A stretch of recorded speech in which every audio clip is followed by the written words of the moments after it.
gonna stop, make it pop. DJ blow my speakers up tonight. I'ma fight till we see the sunlight. And another part to this is because I'm in a couple Dogo Argentinian groups and Cane Corso groups. I'm in a few of them. There's a lot of people that get these as puppies. And then when they're about a year old, they realize, oh my God, what I did, how do I do this? How do I do that? And they start going on. And then they get mad when people start dogging them. And then the admin of the groups get mad because they think the people are being bullied because they made poor choices. Nah. You get a dog like this, Polynesian, the Cane Corsos, the Dogos, any of these big dogs like this, hell, even St. Bernards. You get these big dogs, you gotta do your research.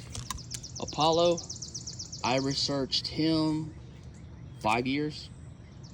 Him and Shelby, I researched both breeds because I didn't know which one I wanted.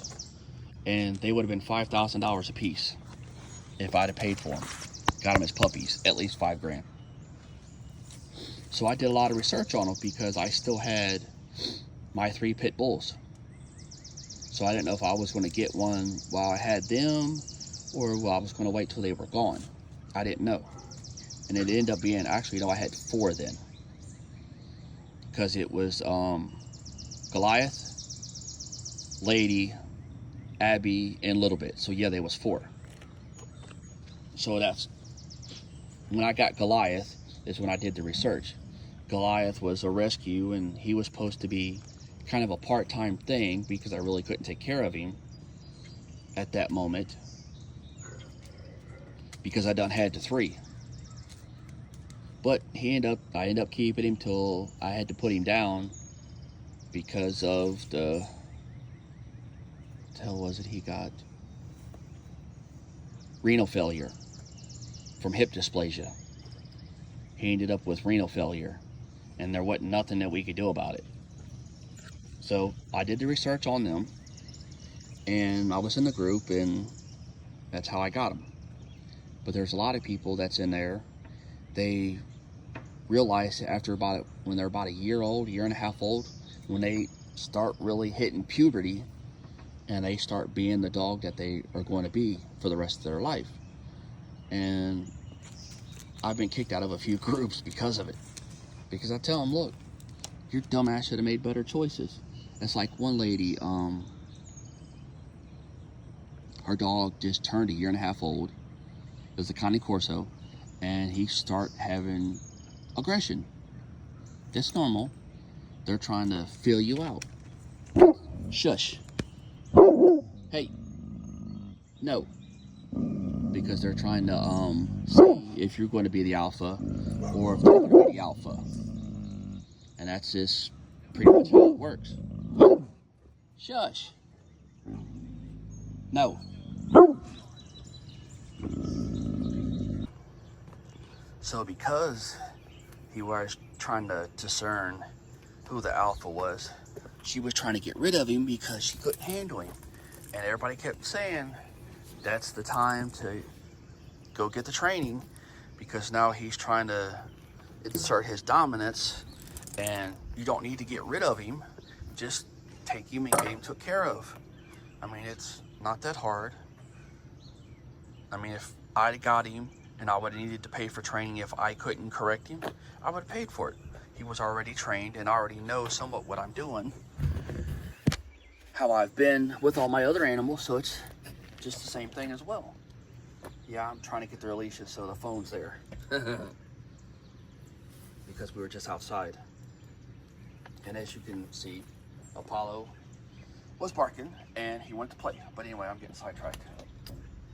And people like that, and then they get mad when you start explaining to them, and then they report you to the admin, and then the admin kick you out of the groups. Because people don't understand that when you're talking about an animal, that its life depends on you, literally, just like a damn child does, and you're not doing it any service by doing what you're doing. you're only going to make it worse. And I tried to explain this to that person, that you taking it because of the way the dog is right now, and then you're wanting to have somebody else come get it, which, hey, that's a bad idea advertising. Especially with how bad dog fighting is nowadays, how rampant it's gotten.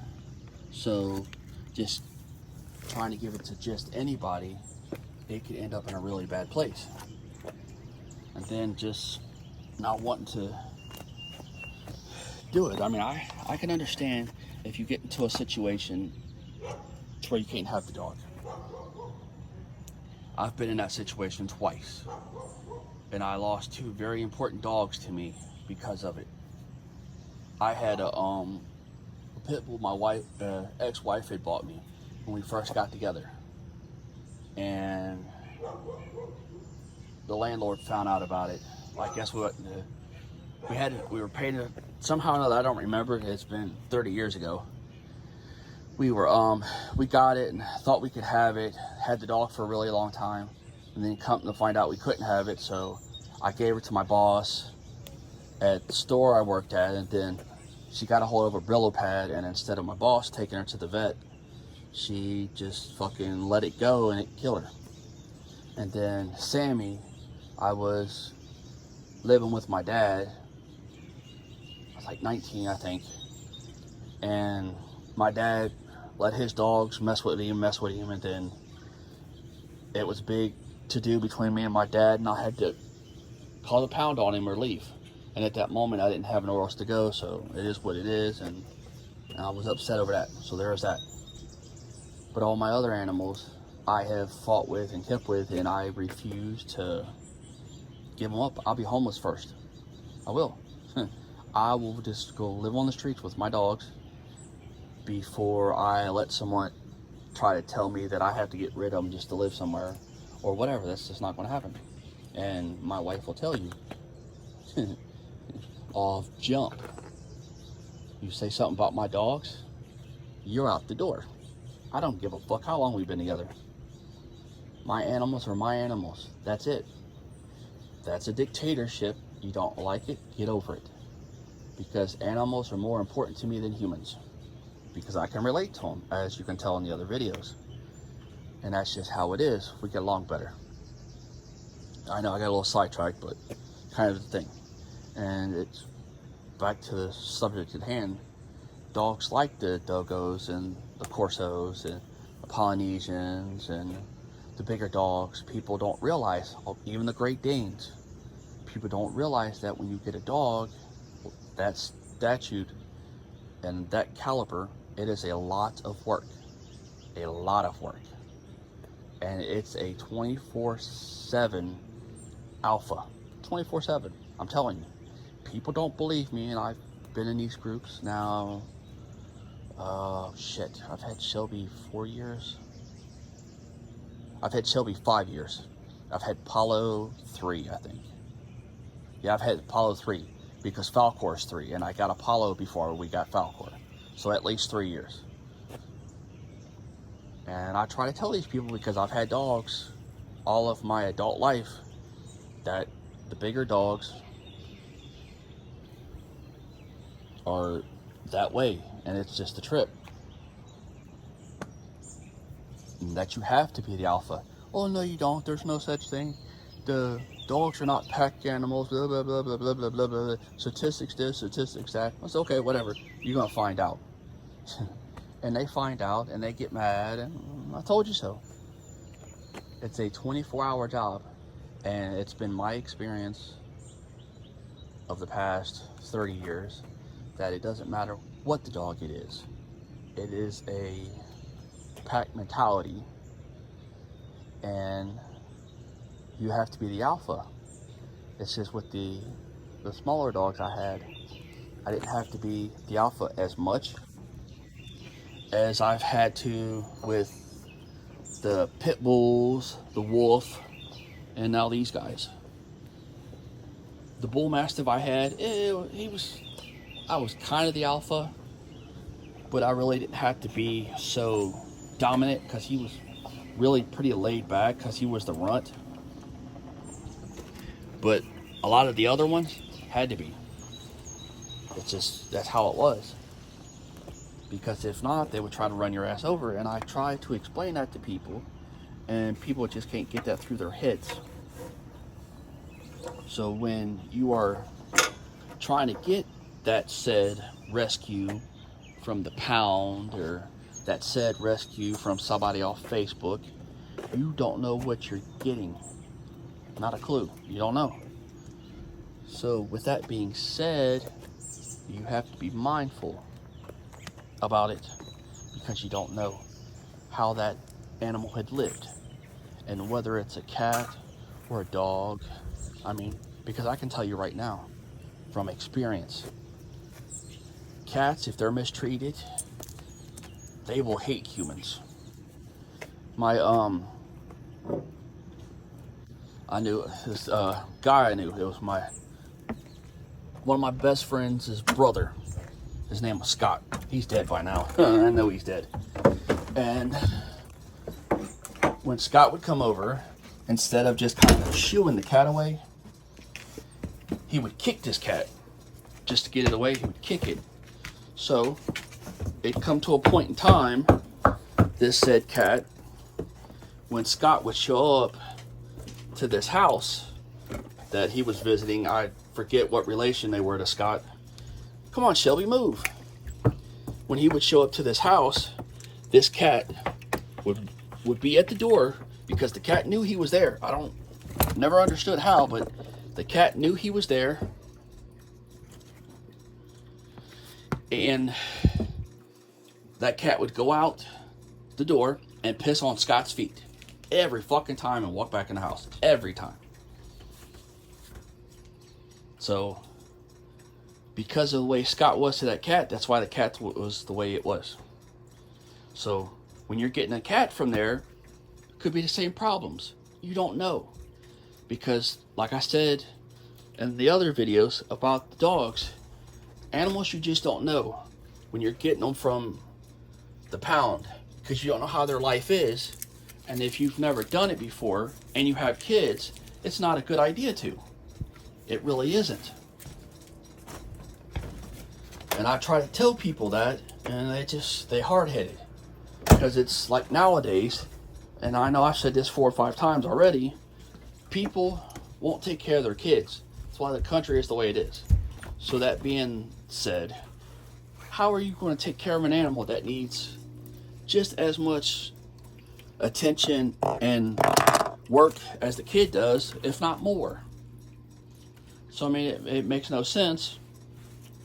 And you don't do a kid a service, or you don't do the dog a service, and you really don't do the kid the service, because it causes more problems. So you just got to be mindful about that. I think that's pretty much what I have to say about it. If I have something else, I'll make more. It's another one, and then back and forth, because I've been in them places. And then you might get a good staff that'll take care of you. Then you might get some asshole that will feed you whenever they feel like it, leave your kennel full of urine and fecal matter. So I mean, it's pretty messed up.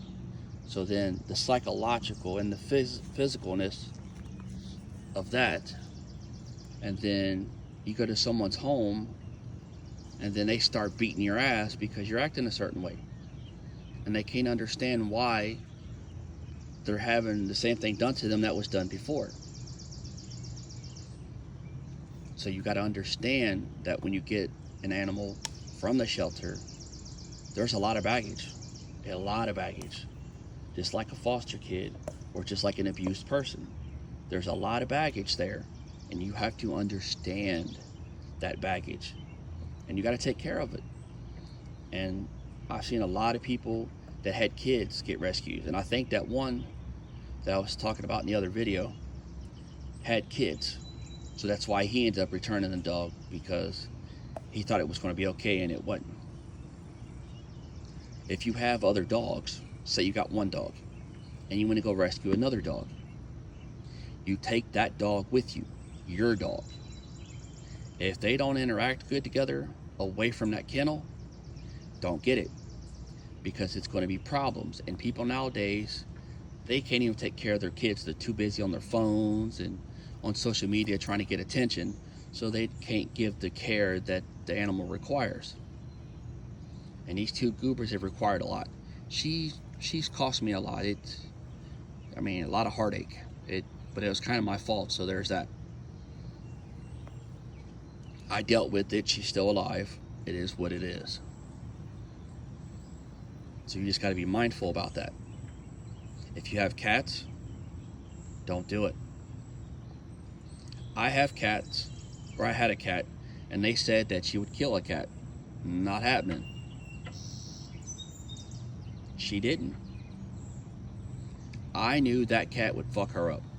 Flat out. She would have tried to get a hold of that cat, and that cat would have lit her ass up. Believe me, that cat had survived 10 dogs more aggressive than she is. And she stomped their asses.